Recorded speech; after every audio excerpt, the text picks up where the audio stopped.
Booster இணைந்து வழங்கும் ஊர் செய்திகள். சூலூர் சிறுமி கொலை வழக்கில் விரைந்து தண்டனை பெற்று தர வேண்டும் என தமிழக அரசுக்கு முன்னாள் ஐஜி பொன் மாணிக்கவேல் வலியுறுத்தியுள்ளார். கோவையில் செய்தியாளர்களை சந்தித்த அவர், சூலூர் அருகே 10 வயது சிறுமி பாலியல் வன்கொடுமை செய்து கொலை செய்யப்பட்ட வழக்கின் தீவிரத்தை உணர்ந்து எஸ்பி மற்றும் ஐஜி அளவிலான அதிகாரிகள் நேரடியாக விசாரணை மேற்கொண்டு குற்றவாளிகளுக்கு விரைந்து தண்டனை பெற்று தர வேண்டும் என கேட்டுக்கொண்டார். மேலும் சென்னையில் உள்ளது போன்று மருத்துவ பரிசோதனைகளை விரைவாக மேற்கொள்ள கோவையிலும் தனியாக DNA ஆய்வகம் அமைக்க தமிழக அரசு நடவடிக்கை எடுக்க வேண்டும் எனவும் அவர் கோரிக்கை விடுத்தார். மேலும் கோவை கல்லூரி மாணவி பலாத்கார வழக்கில் 4 மாதங்களில் தண்டனை பெற்று தரப்பட்டது போன்று இந்த வழக்கிலும் விசாரணையை முடுக்கிவிட்டு விரைவாக நீதி வழங்க வேண்டும் என முன்னாள் ஐஜி பொன் மாணிக்கவேல் தெரிவித்துள்ளார். வணக்கம் சார், நான் கோயம்புத்தூருக்கு வந்திருக்கேன்.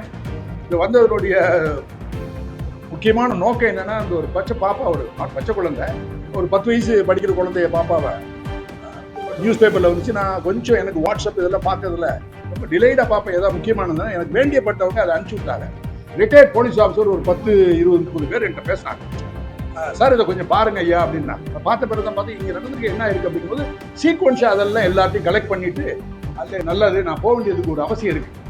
ரிட்டையர் ஆகிறோம், இன்னும் கொஞ்ச நாளில் இன்னும் கொஞ்ச நாளில் மண்டையை போட்டுருவோம். அதுக்குள்ள என்ன காரணம் என்ன வரும் அப்படிங்கிறது சொல்லி யாருக்கும் பிரயோஜனம் இல்லை. ஆனால் போலீஸ்துறை என்னைக்குமே ஒரு கார்டடாக வரும், பாதுகாக்கப்பட்டதா ரகசியத்தை காப்பாற்றிக்கிட்டு வெளியே சில தகவல் எல்லாம் விடாமல் இருப்பாங்க. ஏதோ பெரிய இன்வெஸ்டிகேஷன் பண்ற மாதிரி அவங்களோட நினைப்பு.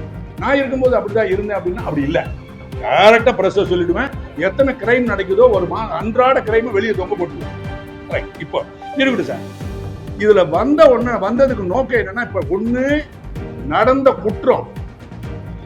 குற்றம் அது சொல்லுவாங்க ஆங்கிலத்தில் சொல்ல குயிவரிங் பாபாரிட்டி. அப்ப உதடெல்லாம் நடுங்குது அப்படின்னா சில பேருக்கு அதெல்லாம் இட்ஸ் ட்ரூ. நான் அதை ட்ராமடைஸ் பண்ண வரல. ஆனா அந்த குற்றம் இந்த பாப்பா 10 வயசுக்குள்ள பாடா படுத்தி செத்து போயிட்டாங்க. வயிற்று வலியால் பாதிக்கப்பட்ட இளைஞரை சாலை வசதி இல்லாத காரணத்தால் அப்பகுதி மக்கள் மருத்துவமனைக்கு டோலி கட்டி தூக்கி செல்லும் வீடியோ வெளியாகியுள்ளது. தேனி மாவட்டம் மேற்கு தொடர்ச்சி மலைப்பகுதியில் உள்ள வெள்ளக்கவி ஊராட்சிக்கு உட்பட்ட பெரியூர் கிராமத்தைச் சேர்ந்த கர்ணன் என்ற இளைஞர் நேற்று வழக்கம் போல் விவசாய வேலை பணிகளை முடித்து உணவருந்திவிட்டு உறங்கிய பொழுது கடுமையான வயிற்று வலியால் பாதிக்கப்பட்டுள்ளார். இதனை அறிந்த வெள்ளக்கவி கிராம இளைஞர்கள் ஒன்று சேர்ந்து வயிற்று வலியால் துடித்த இளைஞர் கர்ணனை டோலி கட்டி தூக்கி 5 மணி நேரத்திற்கு மேலாக நடந்து சென்று உப்புக்காடு என்னும் பகுதிக்கு வந்து அதன் பின்பு அங்கிருந்து வாகனம் மூலம் பெரியகுளம் அரசு மருத்துவமனையில் சிகிச்சைக்காக அனுமதித்தனர். தற்போது இது குறித்த வீடியோ சமூக வலைதளத்தில் வெளியாகி வரும் நிலையில் சாலை வசதி வேண்டும் என அப்பகுதி மக்கள் கோரிக்கை வைத்துள்ளனர். கோவை சிறுமி கொலை வழக்கு குற்றவாளிகளை குண்டர் தடுப்பு சட்டத்தின் கீழ் ஓராண்டு சிறையில் அடைக்க மாவட்ட ஆட்சியர் பவன்குமார் உத்தரவிட்டுள்ளார். கோவை மாவட்டம் கொல்லப்பாளையத்தில் 10 வயது சிறுமியை பாலியல் வன்கொடுமை செய்து கொலை செய்த வழக்கில் கார்த்திக் மற்றும் மோகன்குமார் ஆகிய இருவரையும் 24 மணி நேரத்தில் சூலூர் காவல் நிலைய போலீசார் கைது செய்தனர். இந்நிலையில் இருவரையும் ஓராண்டு சிறையில் அடைக்கும் வகையில் குண்டர் சட்டம் பாய்ச்ச காவல்துறை தரப்பில் நடவடிக்கை எடுக்கப்பட்ட நிலையில் மேற்கு மண்டல காவல்துறை தலைவர் ரம்யா பாரதி பிரத்யேக பரிந்துரை கடிதத்தை மாவட்ட நிர்வாகத்திற்கு அனுப்பி வைத்தார். இந்த பரிந்துரை கடிதத்தை பரிசீலித்த மாவட்ட ஆட்சியர் பவன்குமார் சட்டம் ஒழுங்கை பாதுகாக்கும் பொருட்டு கார்த்திக் மற்றும் மோகன்குமார் ஆகிய இருவரையும் குண்டர் தடுப்பு சட்டத்தின் கீழ் ஓராண்டு சிறையில் அடைக்க உத்தரவிட்டார்.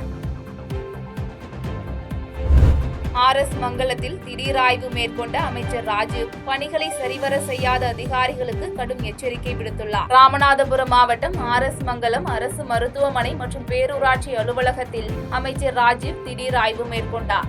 அப்போது பேரூராட்சி அலுவலகத்தில் அதிகாரிகள் யாரும் இல்லாததை கண்டு அதிர்ச்சியடைந்த அமைச்சர் அதிகாரிகளின் அலட்சிய போக்கை கடுமையாக கண்டித்தார். மேலும் RS மங்கலம் பேரூராட்சி செயல் அலுவலர் மாலதி பணிக்கு வராமல் இருந்ததை வருகை பதிவேட்டின் மூலம் அறிந்த அமைச்சர் மாலதி மீது ஏற்கனவே உள்ள குற்றச்சாட்டுகளை சுட்டிக்காட்டி அவர் மீது உரிய நடவடிக்கை எடுக்குமாறு மேலதிகாரிகளுக்கு உத்தரவிட்டார். சேலம் மாமன்ற கூட்டத்தில் திமுக கவுன்சிலர்கள் வாக்குவாதத்தில் ஈடுபட்டதால் தாவேக சட்டமன்ற உறுப்பினர் வெளிநடப்பு செய்தார்.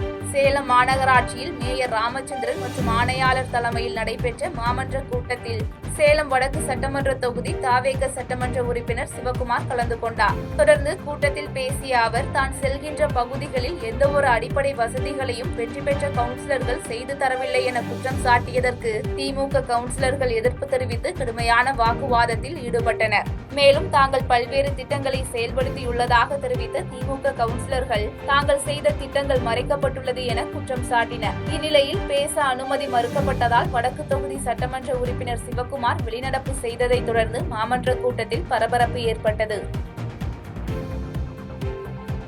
செய்திகளை உடனுக்குடன் தெரிந்து கொள்ள கீழ்க்கண்ட கேபிள் மற்றும் டிடிஎச் நெட்வொர்க்குகளில் எம்நாடு செய்தி தொலைக்காட்சியை காணுங்கள். பாதகம் செய்பவரை கண்டால் நாம் பயம் கொள்ளலாகாது பாப்பா. மோதி மிதித்துவிடு பாப்பா, அவர் முகத்தில் உமிழ்ந்துவிடு பாப்பா. அண்மை செய்திகளை உடனுக்குடன் தெரிந்து கொள்ள இணைந்திருங்கள் எம்நாடு தொலைக்காட்சியுடன்.